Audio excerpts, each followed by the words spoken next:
Tapi kuliah itu di zaman sekarang, di era yang serba digital ini, menurutku udah nggak relevan, betul. Kata-kata relevan. Karena kuliah itu pelatihan skill kan untuk mempersiapkan ke dunia kerja. Kecuali beberapa profesi dan beberapa bidang ya, contoh seperti kedokteran dan hukum. Tapi di luar dua itu menurut gua nggak ada ilmu baku yang bisa dipelajari. Contoh, kuliah marketing, belajar apa itu marketing? Hmm.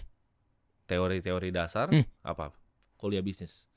Belajar apa? Bisnis modal kanvas, dosen aja nggak punya bisnis. Mau ngajarin gimana?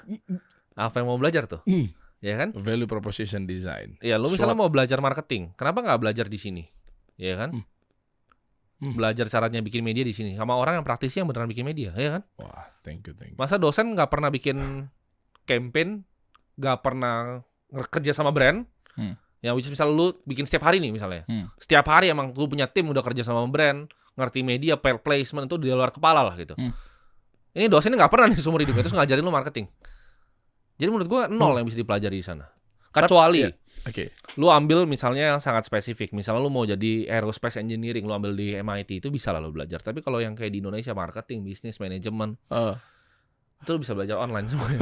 Tapi ada yang bilang kayak gini bro, dosen karena memang dia nggak punya bisnis karena hidup itu terbagi. Ada yang fokus pada teoritisnya, ada yang fokus pada praktisisnya gitu. Ya bener, kayak orang bilang kan coach basket. Tapi kan coach basket yang jago-jago dulunya pernah banyak yang pemain loh.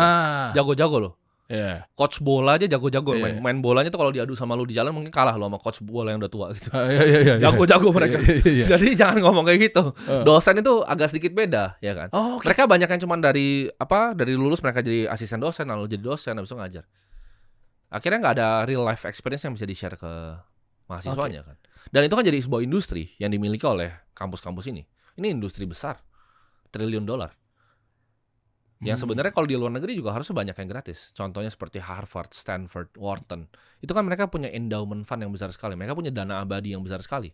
Kenapa harus orangnya masih bayar? Itu kan pertanyaan. Itu industri, ini kan industri. Oh, soalnya pola mereka wakaf produktif ya? Oh iya, betul. Harus. Kalau di kita kan bukan begitu ya? Ya, jadi jawabannya adalah ini adalah sebuah industri, sebuah bisnis kan. Ini sebuah industri. Jadi kalau misalnya menurut gua apakah ini berfungsi, ya enggak. Karena gua semester 1 gua masuk, gua langsung out gua.